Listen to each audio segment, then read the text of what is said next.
Ramadan is actually not supposed to be a time where you're not productive in everything else. Like, you're supposed to be as fruitful, as productive at your work and with business and education and everything else. It's not a time for vacation. You know, in some Muslim countries, for example, people stay up until like Fajr almost, and then pass out until like 4 p.m. just in time for iftar and start all over again. They become like creatures of the night or something, because that's what Ramadan is supposed to be. That's silly. That's not the point of this month. As a matter of fact, the nightly prayers, they are just really a manifestation of tahajjud.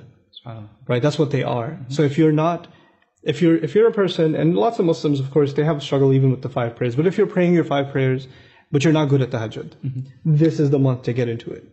This is the وَرَتِّلِ الْقُرْآنَ تَرْتِيلًا. Even the ayah reciting the Qur'an in slow rhythmic tone is an ayah about the night prayer. Right? And Taraweeh is actually supposed to be this exercise for the night prayer. So even if you don't catch the Taraweeh, but you actually get up for tahajjud, that's even better for you.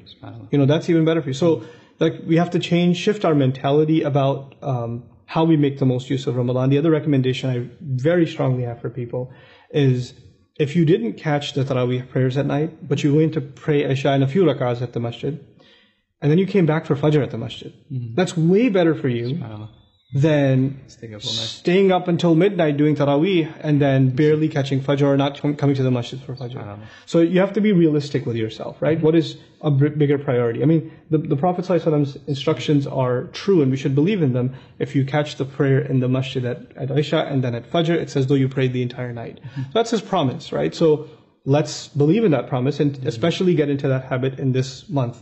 I personally believe, you know, in my personal life and my friends and students, I recommend, if you can make a habit out of Fajr and Isha at the masjid, then you're just going to have a productive life.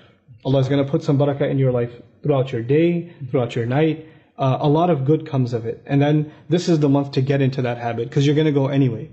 But don't overdo it in a way that you just totally can't sustain it after it's done, right? You want to use this month as an opportunity to instill habits in your life that you can sustain after this month is over.